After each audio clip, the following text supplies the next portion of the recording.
Okay, Andy from Backbone Adventures here in Estes Park, Colorado, ATV and Jeep rental company.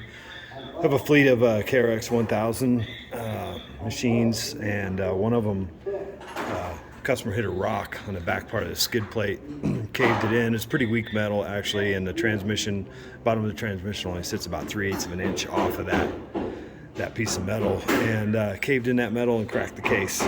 So got a new case half here, and we're going to stick it all back together, but I'm going to show you a few things. I have a service manual in case you decide to get into one of these, and by the way, you'll definitely want an aftermarket skid plate on these KRXs. So this is the actual service manual for it. I'm in the transmission section here. I'll show you a couple of things here.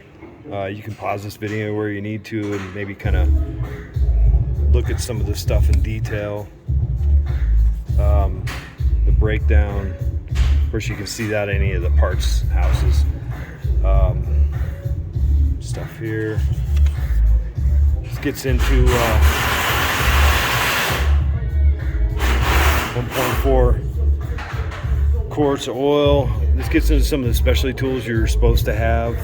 I don't have any of these. Some of these I've ordered because I didn't need all of them, but some of them I had to order and they're out of stock. Kawasaki's out of stock, so I'm not able to break this transmission down all the way, but I'm going to show you some things here.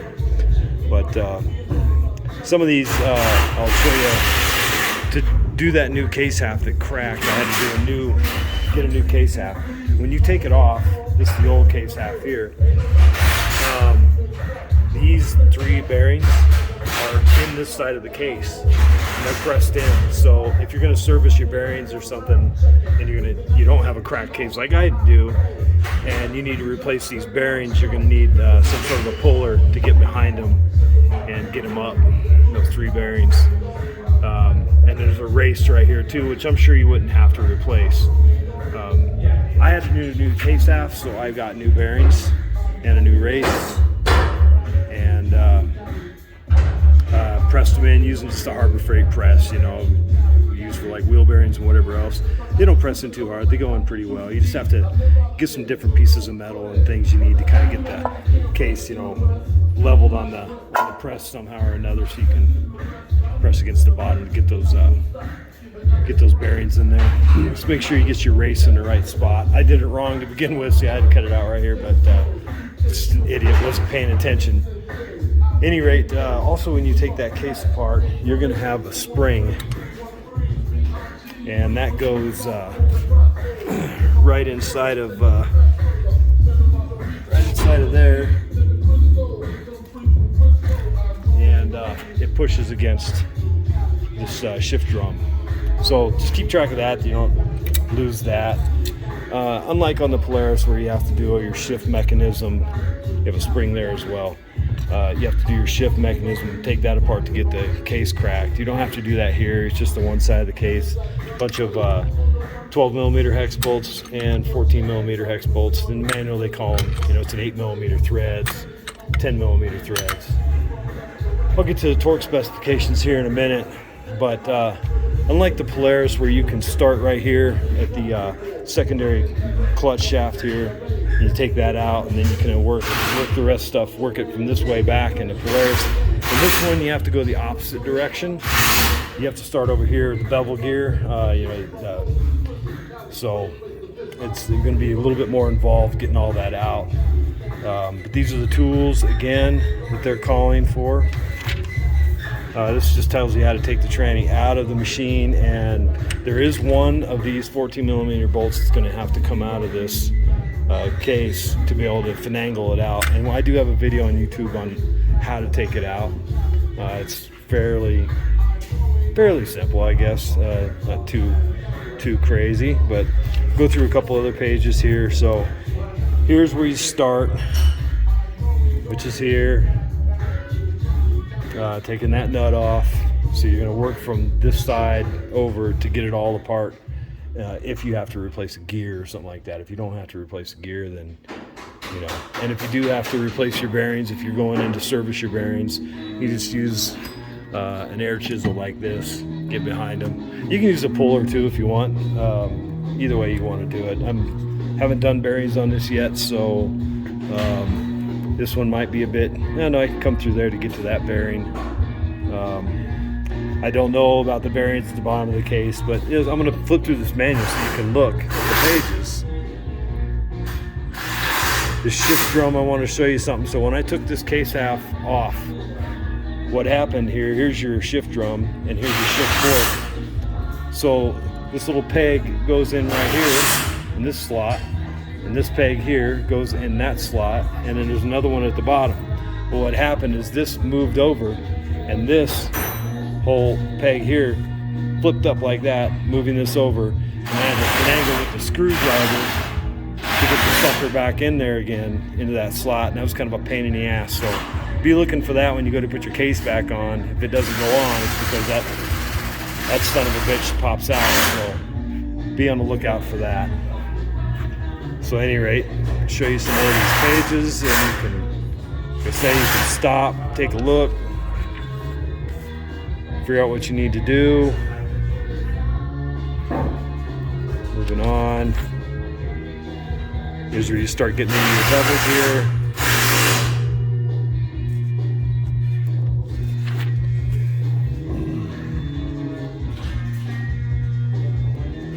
Onto this section.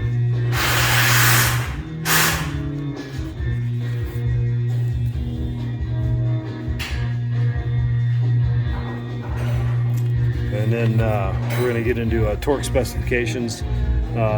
15 foot-pounds for the 12 millimeter bolt, the smaller bolts. 31 foot-pounds for the larger bolts. And that's really about it. You start getting into shift cable stuff, and yeah, it's all. Now this starts talking about how to pull some of the pulling bearings off. But if you've done transmissions before, you can use that puller. You can use that air chisel like I was talking about. You have some snap rings in there. I would definitely suggest some good snap-ons for that. Those cheap ones you buy at regular hardware store or whatever don't work for shit. So let me show you some things you need to inspect. I'm going to show you about the transmission here, which is what this section is talking about. So I'll go ahead and show you these pages.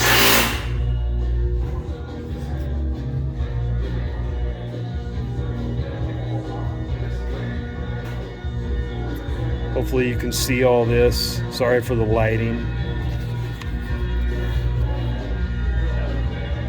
It's your shift mechanism.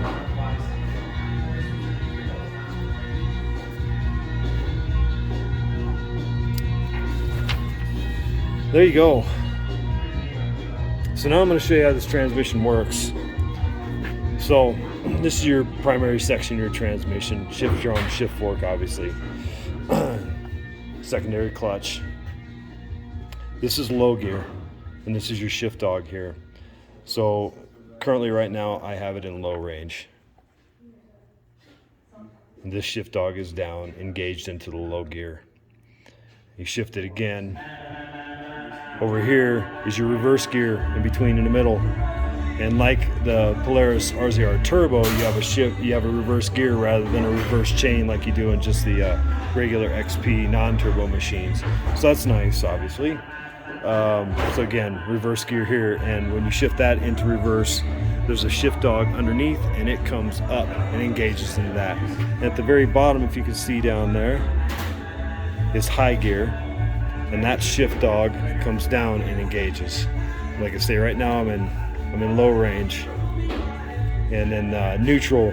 Obviously, going to be another turn, and you're going to be in neutral where none of these are going to be engaged, and just this will spin, and nothing else will spin.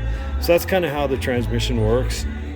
Something to always inspect when you're here is looking at your shift dog edges and your gear edges, and to make sure that they're not rounded off.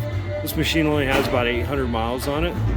Nothing's really rounded off. This is pretty beefy stuff, unlike the Polaris. You go to shift that thing in gear after a while, so the Lewis cable isn't adjusted properly, and the shift dog, engagement dogs don't go down. The engagement dog doesn't go down on the gear all the way, and then you go give it gas and it just grinds. So what's happening is this engagement dog is just running right over the top of the gear, rounding it off. Now that's going to happen. You're going to have a little bit of rounding over time, but don't see that happening with this, because if you know about Kawasaki's, you know, they pretty much kind of fully engage. They do pretty good. So that's kind of how that works. Shift drum looks pretty solid as far as the way that all functions. I've gone through and tried to manually shift through gears up here just using some pliers, but that little sumbitch keeps popping out every time I try and shift over to neutral. I go to low, then go to high, and then go to neutral, and that damn thing pops out. It just moves it out. Well, part of the case here actually holds that in place, so you kind of have to have the case half on there to shift through all the gears, unless you're going to make it a two-man job and have somebody hold that. But anyway, that's how that works. I'm going to go ahead and put this case half back on and get her all fired up and back in the machine. And if you have any questions, feel free to comment. I'm sorry I didn't take this thing stripper all the way down for you, but I think with those manual pages and what you're looking at here, you can get a pretty good idea of how to work on this thing. And I hope that helps. Have a good day.